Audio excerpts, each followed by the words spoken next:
नमस्कार दोस्तों, एग्जाम साधक के YouTube प्लेटफॉर्म में आपका स्वागत है।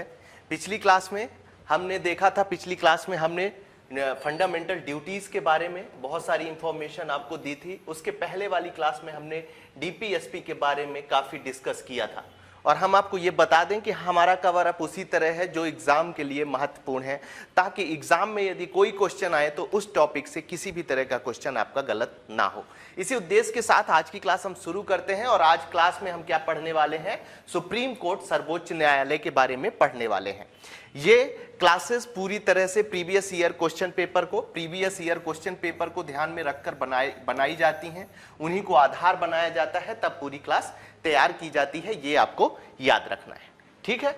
चलिए शुरुआत करते हैं सबसे पहले सामान्य परिचय की। सुप्रीम कोर्ट की एकीकृत न्यायालय से मतलब क्या होता है? एकीकृत न्यायालय से मतलब होता है कि जितने भी अधीनस्थ न्यायालय होते हैं उनमें अंतिम सुनवाई का जो अधिकार होता है वो किसके पास होता है? सुप्रीम कोर्ट के पास होता है, ठीक है। ऐसा नहीं है, इससे संबंधित बहुत सारे मैटर सुप्रीम कोर्ट में सुने जाते हैं। यही एकीकृत न्यायालय की एक परिभाषा कही जा सकती है। उसके बाद सुप्रीम कोर्ट की एकल प्रणाली भारत सरकार अधिनियम 1935 से ली गई है। ये जो एकीकृत न्याय प्रणाली ली गई है, यदि कभी आपसे क्वेश्चन पूछा जाए कि कहां से संबंधित है, कहां से लिया गया है, तो आपको याद रखना है कि यह एकल प्रणाली भारत सरकार अधिनियम 1935 से ली गई है। सर्वोच्च न्यायालय की स्थापना कब हुई है? तो यह आपको याद रखना है, 26 जनवरी 1950 को सुप्रीम कोर्ट की स्थापना की गई थी। कब की गई थी स्थापना? यदि आपसे पूछा जाए स्थापना कब की गई थी, यदि ये पूछा जाए तो 26 जनवरी 1950 आपको याद रखना है। और उसके अलावा उद्घाटन कब किया गया था सुप्रीम कोर्ट का? ऐसा क्वेश्चन भी बन सकता है, क्योंकि अब देख रहे हैं जो एमपीपीएससी का ट्रेंड है वो थोड़ा सा टफ की ओर जा रहा है, तो वो थोड़े थोड़े शब्दों में कंफ्यूज करने की कोशिश कर रहा है। तो इस चीज को आपको याद रखना है। यदि सुप्रीम कोर्ट का उद्घाटन पूछा जाए कि कब हुआ है, तो उसकी डेट है 28 जनवरी 1950 को सुप्रीम कोर्ट का उद्घाटन हुआ है। ये चीज आपको याद रखना है। फिर से एक बार मैं अपने आप को रिपीट कर दूं कि यदि आपसे पूछा जाए कि सुप्रीम कोर्ट की स्थापना कब हुई है, तो 26 जनवरी 1950 को सुप्रीम कोर्ट की स्थापना हुई है। और यदि आपसे पूछा जाए कि सुप्रीम कोर्ट कब उद्घाटित हुआ है, तो 28 जनवरी 1950 को इसका उद्घाटन किया गया है। ये दोनों चीजें आपको याद रखनी है।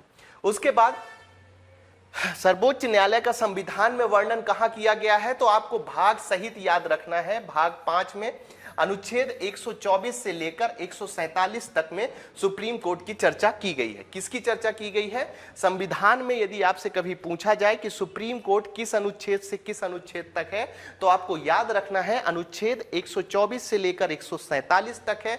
उसके बाद कभी भी यदि आपसे पूछा जाए कि सुप्रीम कोर्ट किस भाग में चर्चा की गई है, तो भाग 5 में इसकी चर्चा की गई है। यह आपको याद रखना है।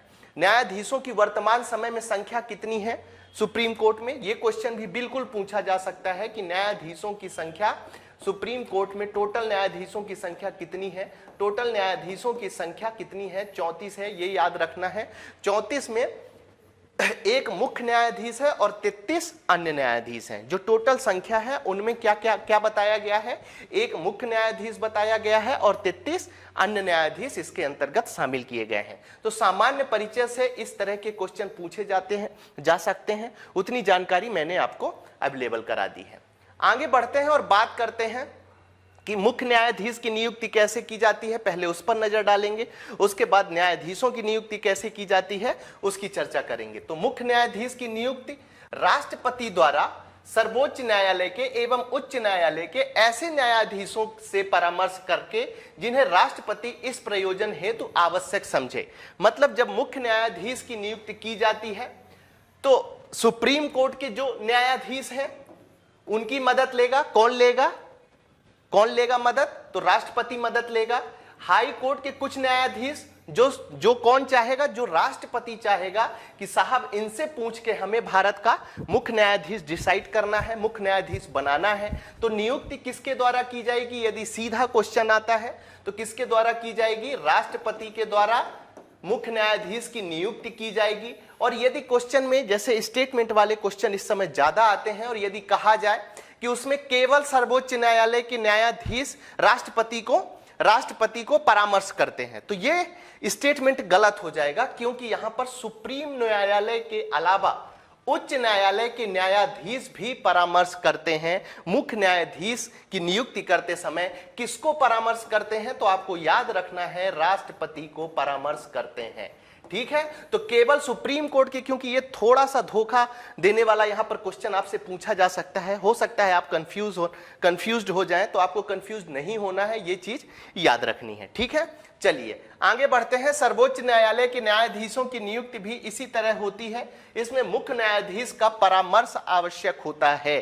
अब सर्वोच्च न्यायालय के जो चीफ जस्टिस साहब CJI होते हैं, उनके अलावा जो अन्य न्यायाधीश होते हैं, अभी मैंने आपको थोड़ी देर पहले बताया कि टोटल कितने हैं अभी वर्तमान समय में, 34 हैं। तो 34 में एक मुख्य न्यायाधीश होता है, तो उसकी चर्चा हमने कर ली कि किस तरह से होता है। उसके अलावा 33 जो होते हैं वो अन्य न्यायाधीश होते हैं। ठीक है, और इनकी नियुक्ति कैसे होती है? तो सर्वोच्च न्यायालय के न्यायाधीशों की नियुक्ति जो होती है वो मुख्य न्यायाधीश के परामर्श के बाद किसके द्वारा की जाती है? तो राष्ट्रपति के द्वारा की जाती है। ठीक है, यहां पर थोड़ा सा कंफ्यूजन हो सकता था, इसलिए मैंने ये सारी चीजें क्लियर कर दी है कि किसी भी तरह का कंफ्यूजन आप मन में मत पालिए। ठीक है, उसके बाद जो मुख्य न्यायाधीश से परामर्श का मतलब है, उसका मतलब समझ लेते हैं।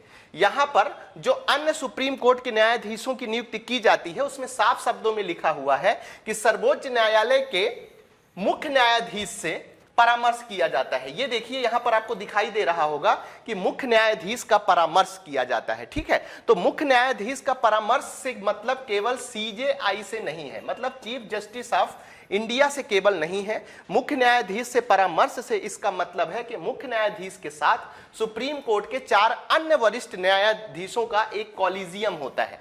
ठीक है, क्या होता है? कॉलिजियम होता है। और यह परामर्श किसको देता है? यह परामर्श देता है राष्ट्रपति को, और राष्ट्रपति के द्वारा उसकी नियुक्ति की जाती है सुप्रीम कोर्ट के किसी भी जज की। तो आपको समझ में आ गया होगा कि अन्य न्यायाधीशों की नियुक्ति मुख्य न्यायाधीश से परामर्श करने के बाद राष्ट्रपति के द्वारा की जाती है। लेकिन यहां पर मुख्य न्यायाधीश से परामर्श का मतलब केवल CJI से नहीं है, केवल CJI से नहीं है, चीफ जस्टिस ऑफ इंडिया से नहीं है, बल्कि मुख्य न्यायाधीश से परामर्श का मतलब होता है मुख्य न्यायाधीश के साथ सर्वोच्च न्यायालय के 4 अन्य वरिष्ठ न्यायाधीशों का एक कॉलिजियम होता है। कॉलिजियम में के द्वारा ही इनकी नियुक्ति की जाती है। ये चीज आपको याद रखनी है। ठीक है, चलिए आगे बढ़ते हैं और बात कर लेते हैं हम न्यायाधीशों की योग्यताओं की।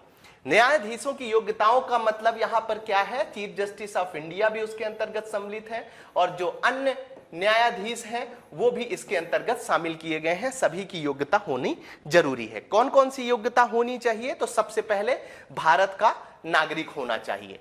अब हो सकता है कि थोड़ा सा आपको कंफ्यूज करने के लिए MPPSC क्या कर सकता है कि यहां पर जब वो लिखे कि न्यायाधीशों की योग्यता से संबंधित न्यायाधीशों के योग्यता से संबंधित बिंदु पर विचार कीजिए, ऐसा क्वेश्चन आ सकता है। ठीक है, उसमें A दे देगा, B दे देगा, C दे देगा, फिर नीचे सब ऑप्शंस देता है कि A और B सही हैं, C और D सही हैं। इस तरह से पूछा जा सकता है। तो हो सकता है जो पहला स्टेटमेंट दे उसमें वो क्या लिख सकता है? यहां पर नागरिक की जगह क्या लिख सकता है?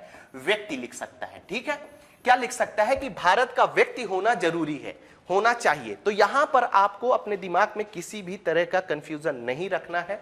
यहां पर भारत का नागरिक नहीं बल्कि भारत का व्यक्ति होना चाहिए, यह इंपॉर्टेंट है। दूसरी बात, उसे किसी उच्च न्यायालय का कम से कम 5 साल के लिए न्यायाधीश होना चाहिए।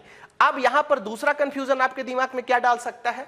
वो लिख सकता है कि जो सुप्रीम कोर्ट का जस्टिस बनाया जाना है, उन्हें क्या हो सकता है कि उसे किसी उच्च न्यायालय का कम से कम 5 साल तक मुख्य न्यायाधीश होना चाहिए। ठीक है, मुख्य न्यायाधीश होना चाहिए। और जैसे ही वो मुख्य न्यायाधीश लिख देगा तो वो स्टेटमेंट गलत माना जाएगा, जबकि यहां पर मुख्य न्यायाधीश नहीं बल्कि 5 साल के लिए न्यायाधीश होना चाहिए। ठीक है, ये छोटी छोटी बातें हैं, बहुत सारे कंफ्यूजन मन में तब पैदा करती हैं जब आप एग्जाम हॉल में बैठकर पेपर कर रहे होते हैं। ठीक है ना, तो यही थोड़ी छोटी छोटी चीजें हैं, क्योंकि आपको याद रखना है ये एज अ रिवीजन क्लास हम चला रहे हैं। ठीक है, जो 21 मई को पेपर होने वाला है उसको ध्यान में रखकर। इसके अलावा या लिखा हुआ है उसे उच्च न्यायालय या विभिन्न न्यायालयों में मिलाकर 10 साल तक का वकील होना चाहिए। मतलब उच्च न्यायालय के साथ अन्य न्यायालयों में भी उसे 10 साल का अनुभव प्राप्त होना चाहिए। तो वो जो है सुप्रीम कोर्ट में जज बन सकता है। या इनमें से मतलब भारत का नागरिक होना चाहिए, एक कंडीशन हो गई। दूसरे नंबर में उन्होंने 3 कंडीशन दे रखी हैं, 3 में से यदि एक कंडीशन भी फुलफिल हो जाती है तो वो उसका फुलफिल हो जाती है तो उसे सुप्रीम कोर्ट का चीफ जस्टिस या जस्टिस बनाया जा सकता है। राष्ट्रपति के मत में उसे सम्मानित न्यायविद होना चाहिए। यहां पर मतलब न्याय की जानकारी रखने वाले व्यक्ति को भी न्यायाधीश बना जा सकता है। और कैसे बनाया जा सकता है उसकी चर्चा अभी हमने पीछे कर ली। विशेष बात क्या है, संविधान में उच्चतम न्यायालय के न्यायाधीश की नियुक्ति के लिए न्यूनतम आयु का उल्लेख नहीं किया गया है।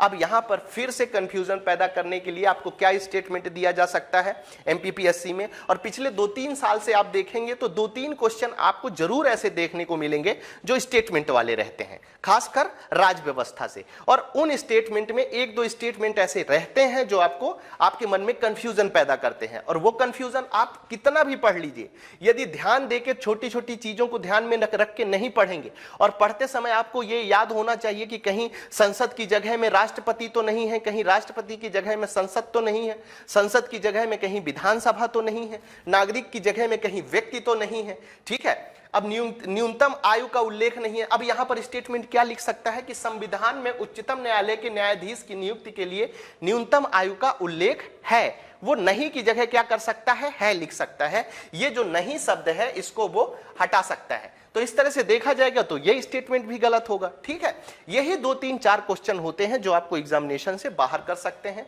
इसलिए बड़े धैर्य से करिए। जो सबसे स्ट्रांग पॉइंट होता है, जैसे राज व्यवस्था मैक्सिमम लोग अच्छा परफॉर्म करते हैं, तो उन चीजों को और ध्यान से करना चाहिए। क्योंकि यदि आपसे सरल, मैं हमेशा कहता हूं कि यदि आपसे सरल क्वेश्चन गलत हो रहे हैं तो इसका मतलब यह है कि आप आउट ऑफ कंपटीशन हो रहे हैं। तो ये चीज आपको याद रखनी है। सर्वोच्च न्यायालय में न्यायाधीशों की संख्या में वृद्धि संसद द्वारा कर सकती है, संसद के द्वारा की जा सकती है। और यूपीएससी में एक बार ये क्वेश्चन पूछा जा चुका है, हालांकि अप्रत्यक्ष रूप से पूछा गया है। अप्रत्यक्ष का मतलब क्या है कि इन्होंने एक स्टेटमेंट में लिखा था, और यहां पर उन्होंने क्या लिख दिया था कि सर्वोच्च न्यायालय में न्यायाधीशों की संख्या में वृद्धि राष्ट्रपति के द्वारा राष्ट्रपति कर सकता है। इसीलिए कुछ कीवर्ड हैं कि जहां संसद आए वहां आपको ठहरना है और समझना है कि संसद की जगह में कहीं राष्ट्रपति तो नहीं है, और जहां पर राष्ट्रपति शब्द आता है वहां ठहरना है और आपको समझना है कि राष्ट्रपति की जगह में संसद तो नहीं। ठीक है, तो ये जो कंफ्यूजन वाले पॉइंट है ये आपके सारे क्लियर होंगे।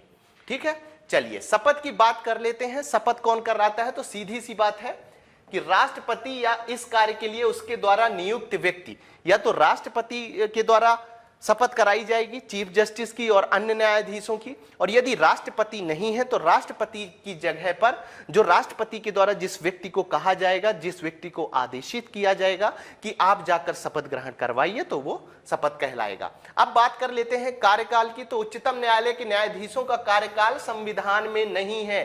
गांठ बांध लीजिए, मैं बार बार अपने आप को रिपीट करके आपको याद दिलाने की कोशिश कर रहा हूं कि उच्चतम न्यायालय के न्यायाधीशों का कार्यकाल का उल्लेख कहां पर नहीं है? संविधान में नहीं है, किंतु एक उपबंध है, उसके अनुसार चीफ जस्टिस और अन्य न्यायाधीशों की कितनी उम्र डिसाइड की गई है? तो 65 वर्ष डिसाइड की गई है। 65 वर्ष तो जनरली आपको याद होगा। यहां पर जो याद रखने वाली चीज है वो ये है कि जो सुप्रीम कोर्ट के जजेस होते हैं उनके रिटायरमेंट उम्र का कोई भी उल्लेख हमारे संविधान में नहीं किया गया है। ये आपको याद रखने वाली चीज है। ठीक है, चलिए आगे बढ़ते हैं। अब बात कर लेते हैं कि न्यायाधीशों को कैसे हटाया जाता है। तो जब न्यायाधीशों को हटाया जाता है तो इनके लिए क्या चाहिए? एक आधार होना चाहिए। ऐसा तो नहीं है कि राष्ट्रपति उठे और बोले कि साहब आप हट जाइए, आज से काम नहीं करेंगे। ठीक है, ऐसा बिल्कुल नहीं होता। तो कौन सा आधार होना चाहिए? तो सिद्ध कदाचार या असमर्थता के आधार पर केवल आपसे यह क्वेश्चन पूछा जा सकता है कि जस्टिस, चीफ जस्टिस को और अन्य जो सुप्रीम कोर्ट के जजेस हैं उनको किस आधार पर हटाया जा सकता है। एक क्वेश्चन आपसे पूछा जा सकता है, तो सिद्ध कदाचार या असमर्थता के आधार पर इन्हें हटाया जा सकता है। 1968 में प्रक्रिया का विनियमन किया गया है, न्यायाधीश जांच अधिनियम 1968 में बताया गया है कि इनको हटाने की क्या प्रक्रिया है। निष्कासन प्रस्ताव कैसे प्रस्तुत किया जाता है? तो सबसे पहले तो आपको यह बात याद रखनी है कि यदि सुप्रीम कोर्ट के किसी भी जज को या हाई कोर्ट के किसी भी जज को हटाना है तो लोकसभा में या राज्यसभा में किसी में भी निष्कासन प्रस्ताव प्रस्तुत किया जा सकता है। पहली बात तो आपको यह याद रखना है। यदि आपको लिख के दे दे कि निष्कासन प्रस्ताव केवल लोकसभा में प्रस्तुत किया जा सकता है तो वो स्टेटमेंट गलत होगा। ठीक है, आपको याद रखना है कि क्या याद रखना है कि चीफ जस्टिस या अन्य जो जजेस हैं उनका निष्कासन प्रस्ताव लोकसभा में और राज्यसभा में दोनों में रखा जा सकता है। लेकिन यहां पर एक चीज आपको याद रखनी है कि जब लोकसभा में रखा जाना है तो उसमें कम से कम 100 सदस्यों की सहमति होना आवश्यक है, और जब राज्यसभा में प्रस्तुत किया जाना है तो कम से कम 50 सदस्यों की सहमति होना जरूरी है। अब जो स्टेटमेंट वाले क्वेश्चन आते हैं उसमें वो क्या कर सकते हैं, वो उसमें एक चीज कर सकते हैं, आपको ध्यान से समझना है कि ये जो 100 सदस्य हैं वो यहां पर लिख देंगे वो कि 100 सदस्य राज्यसभा में, और ये जो 50 सदस्य हैं वो यहां पर लिख देंगे 50 सदस्य लोकसभा में। ठीक है, आपको अब वहां पर जल्दी जल्दी में हो सकता है कंफ्यूजन हो जाए। मैं 100% लोगों की बात नहीं कर रहा हूं, लेकिन 80% लोग जरूर कंफ्यूज हो जाएंगे ऐसा करने में। ठीक है, इसलिए ध्यान से पढ़िए कि लोकसभा के 100 सदस्य और राज्यसभा के 50 सदस्यों की सहमति होना जरूरी है। ठीक है, उसके बाद अध्यक्ष और सभापति के द्वारा इस जो प्रस्ताव दिया गया है उसे स्वीकार करने और अस्वीकार कर सकता है, मतलब यह अधिकार अध्यक्ष और सभापति के ऊपर छोड़ दिया गया है। उसके बाद क्या होता है कि जब स्वीकार कर लिया जाता है तो 3 सदस्य समिति बनती है। ठीक है, स्वीकार कर लिया जाता है अध्यक्ष के द्वारा या सभापति के द्वारा तो 3 सदस्यीय समिति बनती है। ठीक है, उस समिति में कौन कौन होता है ये याद रखना आपके लिए बहुत जरूरी है, क्योंकि आपसे क्वेश्चन पूछा जा सकता है, जिसमें मुख्य न्यायाधीश या उच्चतम न्यायालय का कोई न्यायाधीश। ठीक है, मतलब वो जो 3 सदस्यीय समिति गठित की जानी है किसके लिए, जांच के लिए, उसमें मुख्य न्यायाधीश होगा या उसकी जगह में उच्चतम न्यायालय का अन्य कोई न्यायाधीश होगा, नंबर 1 पर्सन हो जाएगा। फिर दूसरा पर्सन क्या होगा, किसी उच्च न्यायालय का मुख्य न्यायाधीश। कौन होगा, किसी भी उच्च न्यायालय का मुख्य न्यायाधीश उस जांच कमेटी में होगा। और तीसरा कौन होगा, प्रतिष्ठित न्यायविद, मतलब अच्छी तरह से जानकारी रखने वाले वो एक व्यक्ति उस समिति में रखा जाएगा। ये तीनों चीजें हो सकती हैं। तो हो सकता है आपसे क्वेश्चन कैसा पूछा जा सकता है कि इस समिति 3 सदस्य समिति में कौन सदस्य नहीं है। ठीक है, तो ये तीनों दे देगा, एक कुछ और लिख देगा, एक लिख देगा कि डिस्ट्रिक्ट कोर्ट का प्रमुख, या लिख देगा कि कानून मंत्री, या कुछ इस टाइप का लिख देगा इस सदस्य समिति में, जो कि क्वेश्चन गलत होगा। तो ये चीज थोड़ा सा आपको याद रखना है। उसके बाद यदि न्यायाधीश का दोष सिद्ध हो जाता है, ये जो 3 सदस्यीय समिति है, यदि ये 3 सदस्यीय समिति ये पाती है कि भैया न्यायाधीश, ठीक है, जो न्यायाधीश है उनका दोष सिद्ध हो जाता है, तो क्या होता है, तो सदन इस पर विचार कर सकता है। फिर प्रक्रिया क्या होगी, संसद के प्रत्येक सदन द्वारा अपनी कुल सदस्य संख्या के बहुमत तथा उसमें उपस्थित और मत देने वाले सदस्यों के कम से कम 2/3 बहुमत के द्वारा, ठीक है ना, प्रत्येक सदन से 2/3 बहुमत के द्वारा ये जो दोष सिद्ध हुआ है उससे यदि उस प्रस्ताव को पारित कर दिया जाता है तो सुप्रीम कोर्ट का चीफ जस्टिस हो या अन्य न्यायाधीश हो या हाई कोर्ट के चीफ जस्टिस हो या हाई कोर्ट के अन्य न्यायाधीश हो, उन्हें पद से हटा दिया जाएगा। तो ये पूरी हटाने की प्रक्रिया है, इससे क्वेश्चन आ सकते हैं, इसलिए मैंने इंपॉर्टेंट पार्ट में रखा है। और यूपी पीएससी में इस तरह के क्वेश्चन पूछे गए हैं, इसीलिए मैंने ये टॉपिक आपको विस्तार से बताया है। चलिए आगे बढ़ते हैं और बात कर लेते हैं तदर्थ न्यायाधीश की। ठीक है, तदर्थ न्यायाधीश कौन होता है, केवल इतना क्वेश्चन आपसे पूछा जा सकता है। तो याद रखना है, तदर्थ न्यायाधीश की जो बात की गई है वो अनुच्छेद 127 में की गई है। सुप्रीम कोर्ट के किसी सत्र के लिए न्यायाधीश का कोरम पूरा करने के लिए तदर्थ न्यायाधीशों की आवश्यकता पड़ती है। यह क्वेश्चन पूछा जा चुका है यूपीएससी में, इसलिए ये लाइन मैंने हूबहू यहां पर लिख दी है कि आपको याद रखना है तदर्थ न्यायाधीश का मतलब यह होता है कि जब सुप्रीम कोर्ट का कोरम का मतलब मैंने बताया था जब लोकसभा आपको पढ़ा रहा था। ठीक है, तो यहां पर सर्वोच्च न्यायालय के किसी सत्र के लिए, जो सत्र शुरू करना है उसके लिए यदि न्यायाधीशों का कोरम पूरा जो किया जाता है, कोरम पूरा करने के लिए जिस न्यायाधीश को सम्मिलित किया जाता है उसे तदर्थ न्यायाधीश कहा जाता है। ये चीज आपको याद रखनी है। मुख्य न्यायाधीश उच्च न्यायालय के मुख्य न्यायाधीश के परामर्श एवं राष्ट्रपति के पूर्ण मंजूरी के बाद कर सकता है। ठीक है, कैसे कर सकता है, एक बार फिर से देखिए, मुख्य न्यायाधीश उच्च न्यायालय के मुख्य न्यायाधीश के परामर्श से, मतलब यहां पर जो तदर्थ न्यायाधीश सम्मिलित करना है, यदि वो किसी उच्च न्यायालय का न्यायाधीश है तो उस उच्च न्यायालय के मुख्य न्यायाधीश से कौन परामर्श करेगा, तो मुख्य न्यायाधीश परामर्श करेगा और साथ ही राष्ट्रपति की पूर्ण मंजूरी के बाद, ठीक है, राष्ट्रपति की पूर्ण मंजूरी के बाद कर सकता है। ठीक है, तो ये चीज आपको याद रखनी है। अब बात कर लेते हैं हम उच्चतम न्यायालय की शक्तियां एवं क्षेत्राधिकार। ठीक है, यहां पर थोड़ा सा ध्यान देना है आपको। मूल क्षेत्राधिकार के बारे में हम चर्चा करते हैं कि कोई भी विवाद जो केंद्र, सबसे पहले तो मूल क्षेत्राधिकार क्या होता है उसका अर्थ समझ लेते हैं। मूल क्या होता है? मूल का मतलब होता है विशेष, मतलब किसी अन्य न्यायालय के विवादों के निपटारे में इस तरह की शक्तियां प्राप्त नहीं होती हैं, वो मूल क्षेत्राधिकार के अंतर्गत आता है। ये चीज आपको याद रखना है। कोई भी विवाद जो केंद्र व एक या अधिक राज्यों के बीच में हो, ठीक है, उस तरह का जो वाद है वो कौन देखेगा? मूल क्षेत्राधिकार के अंतर्गत उच्चतम न्यायालय के द्वारा देखा जाएगा। या केंद्र या कोई राज्य या राज्यों का एक तरफ होना या एक या अधिक राज्यों का दूसरी तरफ होना, मतलब केंद्र राज्य या राज्यों के बीच में जो विवाद होगा वो मूल क्षेत्राधिकार के अंतर्गत कौन देखेगा? तो उच्चतम न्यायालय देखेगा।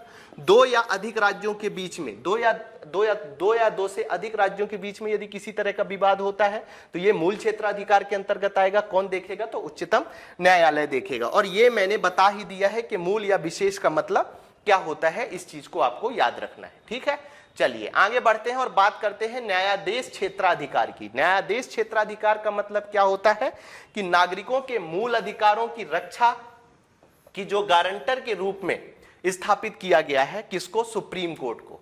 ठीक है, सुप्रीम कोर्ट को मूल अधिकारों के गारंटर के रूप में आर्टिकल 32 की आपको याद आ रहा होगा। आर्टिकल 32 की चर्चा हम पहले ही कर चुके हैं, जिसमें 5 तरह की रिट जारी की जाती हैं, वो इसके अंतर्गत रखा गया है। तो ये चीज आपको याद रखनी है न्यायाधीश क्षेत्राधिकार के अंतर्गत। ठीक है, अपीली क्षेत्राधिकार की बात कर लें तो 4 भागों में इसे बांटा गया है। केवल इतना ही आपको याद रखना है। कौन कौन से भाग हैं? तो संवैधानिक मामलों की अपीली क्षेत्राधिकार है, मतलब अपील की जा सकती है। दीवानी मामलों की अपील की जा सकती है। आपराधिक मामलों की अपील की जा सकती है और विशेष अनुमति में भी अपील की जा सकती है अपीली क्षेत्राधिकार के अंतर्गत। ये चीज आपको याद रखना है। अब सलाहकार क्षेत्राधिकार, ठीक है, सुप्रीम कोर्ट के सलाहकारी क्षेत्राधिकार के बारे में चर्चा कर लेते हैं। तो अनुच्छेद 143 में सबसे पहले तो आपको यही अनुच्छेद संख्या याद रखनी है कि अनुच्छेद 143 में सलाहकार क्षेत्राधिकार की बात की गई है। राष्ट्रपति को 2 श्रेणियों के मामले में उच्चतम न्यायालय से राय लेने का अधिकार है। कितनी तरह की? 2 तरह की श्रेणियों में। पहली श्रेणी कौन है? तो सार्वजनिक महत्व के किसी मामले पर विधिक प्रश्न उठने पर, यदि सार्वजनिक महत्व का कोई विषय है तो सलाहकार क्षेत्राधिकार के अंतर्गत राष्ट्रपति सलाह लेने का अधिकार सुप्रीम कोर्ट से 143 अनुच्छेद के अंतर्गत रखता है। यह चीज आपको याद रखनी है। उसके अलावा किसी पूर्व संवैधानिक संधि, समझौते, प्रासंविदा आदि, ठीक है ना, आदि मामलों में किसी भी विवाद से उत्पन्न होने पर, ठीक है, राष्ट्रपति जो है वो सुप्रीम कोर्ट से परामर्श मांग सकता है। लेकिन इसके साथ ही कुछ शर्तें बताई गई हैं। विशेष बात क्या बोली गई है कि पहले मामले में, पहला मामला क्या था? एक बार फिर से बैक जाइए। पहला मामला था सार्वजनिक महत्व के किसी मामले पर, मतलब सार्वजनिक महत्व का जो मामला होता है उसमें पहले मामले में उच्चतम न्यायालय अपना मत दे भी सकता है और देने से इनकार भी कर सकता है। ये दोनों चीजें याद रखिएगा।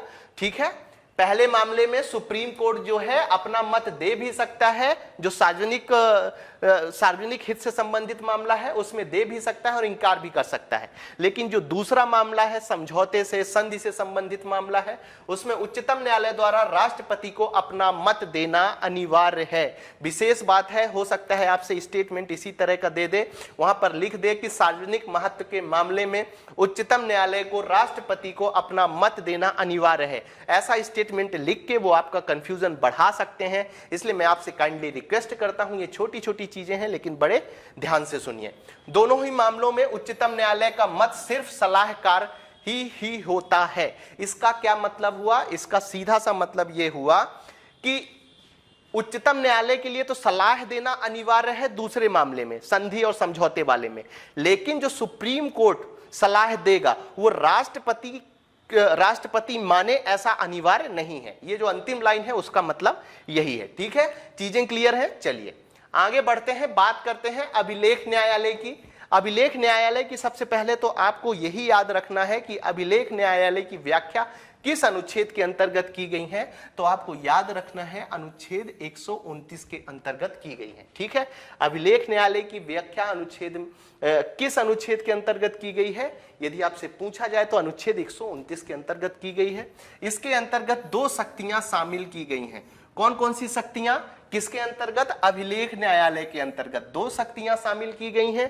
पहली क्या है, उच्चतम न्यायालय के फैसले के साक्ष्य के रूप में रखे जाते हैं। इसका मतलब यह है कि हाई कोर्ट भी उसके निर्णयों का पालन करेगा और जो अधीनस्थ अन्य न्यायालय हैं वो भी उसके निर्णयों का पूरी तरह से पालन करेंगे। उसके बाद न्यायालय की अवमानना पर दंडित करने का अधिकार है। ठीक है, यदि न्यायालय की अवमानना की जाती है तो उसमें दंडित करने का अधिकार रखा गया है।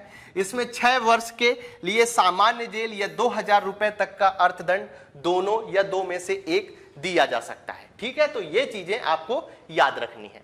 आगे बढ़ते हैं और बात करते हैं न्यायिक समीक्षा की। किसकी बात करते हैं, न्यायिक समीक्षा की। केंद्र और राज्य दोनों स्तरों पर विधि व कार्यकारी आदेशों के संवैधानिकता की जांच कर सकता है। कौन, सुप्रीम कोर्ट कर सकता है। आर्टिकल 13 में हमने इसके बारे में काफी कुछ पढ़ा था, न्यायिक समीक्षा के बारे में। आपको चीजें याद आ रही होंगी, जब हम फंडामेंटल राइट्स डिस्कस कर रहे थे तो हमने बहुत सारी चीजें वहां पर आपको बताई थी। ठीक है, तो यह शक्ति भी किसके पास है, सुप्रीम कोर्ट के पास है। फिर सर्वोच्च न्यायालय से संबंधित कुछ महत्वपूर्ण बातें हैं जिनके बारे में मैं आपसे चर्चा करके आपको बता दूं कि कौन कौन सी चीजें और याद रखना है। तो सुप्रीम कोर्ट को, जो केवल हाई कोर्ट को भी जो अधिकार नहीं दिया गया है, केवल किसको अधिकार दिया गया है, केवल सुप्रीम कोर्ट को पुनरावलोकन करने का अधिकार दिया गया है। जो इसने निर्णय दे दिए हैं, अपने निर्णय के पुनरावलोकन करने का अधिकार किसको दिया गया है, पुनरावलोकन करने का अधिकार केवल सुप्रीम कोर्ट को दिया गया है। किस अनुच्छेद के अंतर्गत दिया गया है, तो अनुच्छेद 137 के अंतर्गत अपने ही निर्णयों को या आदेशों को उच्चतम न्यायालय द्वारा पुनः अवलोकन किए जाने की शक्ति इसके अंतर्गत दी गई है। यहां पर यह चीज आपको बड़े ध्यान से रखनी है। एक चीज, अब स्टेटमेंट में यदि क्वेश्चन दे दिया जाए, कुछ ऐसा स्टेटमेंट में क्वेश्चन दे दिया जाए आपको, अब वहां पर यह लिख सकते हैं कि सुप्रीम कोर्ट के साथ, क्या स्टेटमेंट लिख सकते हैं, सुप्रीम कोर्ट के साथ हाई कोर्ट को भी पुनरावलोकन की शक्ति दी गई है। एक बार फिर से ध्यान से सुनिए, यहां पर याद रखना है आपको, क्या स्टेटमेंट दिया जा सकता है कि केवल सुप्रीम कोर्ट के साथ हाई कोर्ट को भी न्यायिक पुनरावलोकन की शक्ति दी जा सकती है। तो यहां पर यह स्टेटमेंट गलत हो जाएगा, क्योंकि मैंने अभी थोड़ी देर पहले ही आपको बताया है कि ये जो पुनरावलोकन की शक्ति दी गई है, ये केवल सुप्रीम कोर्ट को दी गई है। किस अनुच्छेद के अंतर्गत दी गई है, तो अनुच्छेद 137 के अंतर्गत दी गई है। ये चीज आपको याद रखनी है। ठीक है, चलिए अब आगे बढ़ते हैं और बात करते हैं अनुच्छेद 139 का की। किसकी बात करते हैं, अनुच्छेद 139 का की। देश के किसी उच्च न्यायालय में चल रहे मामले को किसी अन्य उच्च न्यायालय में भेजने का अधिकार सर्वोच्च न्यायालय के पास है। ठीक है ना, आपको यह चीज भी याद रखना है कि हाई कोर्ट के पास ऐसा अधिकार नहीं है। ठीक है, तो देश के किसी भी उच्च न्यायालय में चल रहे मामले को किसी अन्य न्यायालय में भेजने का जो अधिकार दिया गया है वो किसके पास है, तो सर्वोच्च न्यायालय के पास है। और किस अनुच्छेद, यहां पर क्या इंपॉर्टेंट हो जाता है, 3 स्टार बनाइए और नोट डाउन करिए। अनुच्छेद 139 का पूरी तरह से इस अनुच्छेद को आपको याद रखना है, क्योंकि वो आपके ऑप्शंस में क्या दे सकते हैं, अनुच्छेद 139 का, अनुच्छेद 139 खा, अनुच्छेद 139 गा और अनुच्छेद 139 घा। क्योंकि जब आप प्रीवियस ईयर क्वेश्चन पेपर देखेंगे तो जब वो अनुच्छेद इस समय पूछ रहे हैं वो थोड़ा सा डीप जाकर पूछ रहे हैं, इसीलिए यहां पर इस अनुच्छेद को मैंने इस तरह से उल्लेखित किया है। चाहता तो केवल इसलिए ये लिख देता कि अनुच्छेद 139 में इसका वर्णन किया गया है, जबकि ऐसा नहीं है। आपको पूरा चीज याद रखनी है। ठीक है, उसके बाद जो दूसरी महत्वपूर्ण चीज में और महत्वपूर्ण बातें हैं उसके बारे में जो आपको बताने वाला हूं कि केशवानंद भारती वाद है जो 1973 है, उसमें सर्वोच्च न्यायालय की आज तक की सबसे बड़ी खंडपीठ बनी है। यह चीज आपको याद रखनी है। कितने न्यायाधीशों की बनी है यह भी आपसे पूछा जा सकता है, तो 13 न्यायाधीशों की खंडपीठ बनी है। अब यहां पर स्टेटमेंट देकर आपसे क्या क्वेश्चन पूछा जा सकता है, आपको एक स्टेटमेंट देकर आपसे यह क्वेश्चन पूछा जा सकता है कि यहां पर लिख देंगे वो कि केशवानंद भारती में आज तक की सबसे बड़ी खंडपीठ बनी है, जिसमें 15 न्यायाधीशों को सम्मिलित किया गया था। ऐसा यदि वो लिख देंगे तो 13 सही आंसर है, आपको वो स्टेटमेंट गलत करना है। उसके बाद जो सुप्रीम कोर्ट की दूसरी सबसे बड़ी खंडपीठ बनी है वो कौन सी खंडपीठ है? तो गोलकनाथ बनाम पंजाब राज्य से संबंधित है, 1967 में बनाई गई थी। दूसरी सबसे बड़ी खंडपीठ थी, उसमें कितने न्यायाधीशों को सम्मिलित किया गया था? तो उसमें 11 न्यायाधीशों को सम्मिलित किया गया था। तो ये सारी फैक्चुअल चीजें कुछ मैंने आपको सुप्रीम कोर्ट के बारे में बताई हैं, जिन्हें आपको याद रखना है। अगली क्लास में हम उच्च न्यायालय और अधीनस्थ न्यायालय की न्यायिक व्यवस्था के बारे में बहुत सारी चीजें पढ़ने वाले हैं। उच्च न्यायालय से भी क्वेश्चन कई बार पूछ लिए जाते हैं, तो उच्च न्यायालय से संबंधित क्वेश्चन हम आपको बताने वाले हैं। उसके अलावा उच्च न्यायालय को चाहेंगे तो विस्तार से हम यूनिट 3 में पढ़ सकते हैं। किस यूनिट में पढ़ सकते हैं? यूनिट 3 में पढ़ सकते हैं। हम विस्तार से पढ़ेंगे। क्यों पढ़ेंगे वो आपको पता होना चाहिए, क्योंकि एमपी की राज व्यवस्था के बारे में जो बात की गई है, किसके राज व्यवस्था के बारे में? एमपी के राज व्यवस्था के बारे में जो चर्चा की गई है वो किस में की गई है? यूनिट 3 में की गई है। ठीक है, यूनिट 3 में की गई है। तो जब हम यूनिट 3 में एमपी के राज व्यवस्था की चर्चा करेंगे तो वहां पर उच्च न्यायालय के बारे में और बहुत सारी जानकारी मैं आपको देने वाला हूं। ठीक है, यदि हमारी चीजें आपको अच्छी लग रही हैं तो आप हमारे इस वीडियो को लाइक कर सकते हैं। साथ ही हमारे चैनल को जिन्होंने सब्सक्राइब नहीं किया है वो सब्सक्राइब कर सकते हैं। इस क्लास की यदि आप पीडीएफ प्राप्त करना चाहते हैं तो हमारे टेलीग्राम चैनल एग्जाम साधक में जाकर इसकी पीडीएफ प्राप्त कर सकते हैं। आप सभी के उज्जवल भविष्य की शुभकामनाओं के साथ आज की क्लास हम यहीं समाप्त करते हैं। धन्यवाद।